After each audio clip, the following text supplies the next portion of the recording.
Ahoj. Jak se máš? Báječně. Terapeutka metody Ruš. Jak jsi k metodě Ruš přišla? Takže k metodě Ruš jsem přišla díky těhotenství, protože jsem v podstatě otěhotněla, žila jsem předtím život docela práce, koníčky, zábava. V podstatě jsem si dělala, co jsem chtěla a s partnerem jsme to tak jako měli, že v podstatě každý si jel to svoje. A najednou jsme se spolu po roce dali dohromady, hned jsme otěhotněli, takže to bylo takový jako rychlovka. A najednou prostě přišla situace, kdy jsem přišla do jiného stavu a začalo se ve mně dít jako věci, kdy jsem procházela depresema, úzkostma, všechno jsem to házela na něho, na manžela. Dostávala jsem se i do fáze, kdy jsem tu nechtěla být, ne, že bych se netěšila na mýmčo, ale nechtěla jsem tady být. A tak nějak se to stupňovalo, gradovalo, i když na malou jsem se jako neskutečně těšila. To se nějakým způsobem jakože podařilo zvládnout, pak přišel porod, ten stál taky za to. A malá se objevila u nás doma a já jsem v podstatě zjistila, že ráno vstanu a prostě nežiju. Jo, já jsem ráno vstala, brečela jsem. Všechno byl prostě problém.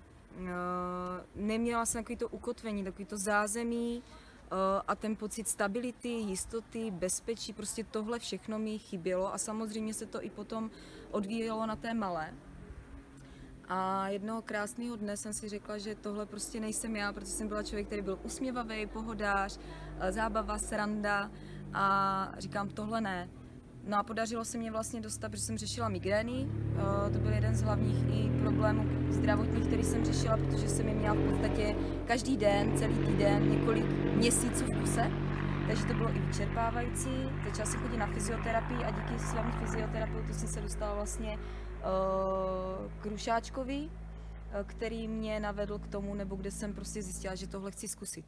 Že mi to prostě pomůže. Cítila jsem to tak.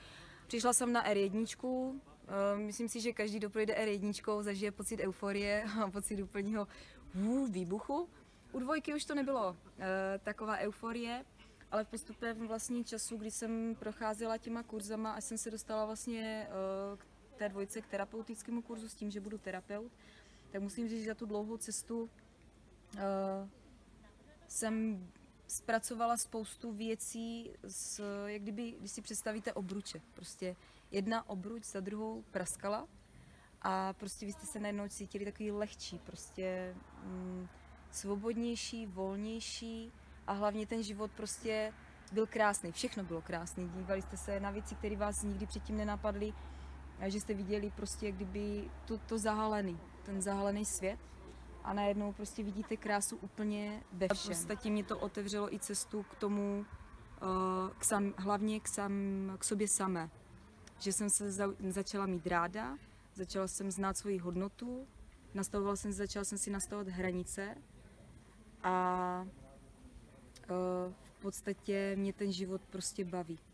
A i když přijde nějaká překážka, někdy mi to trvá díl, než zase najdu ten svůj směr, ale vždycky se vrátím na to místo a uvědomím si, co vlastně chci a že opravdu si ten život tvořím sama takový, jaký chci já. A nejenom, že ta Ruška pomáhá mě samotné ve všech oblastech.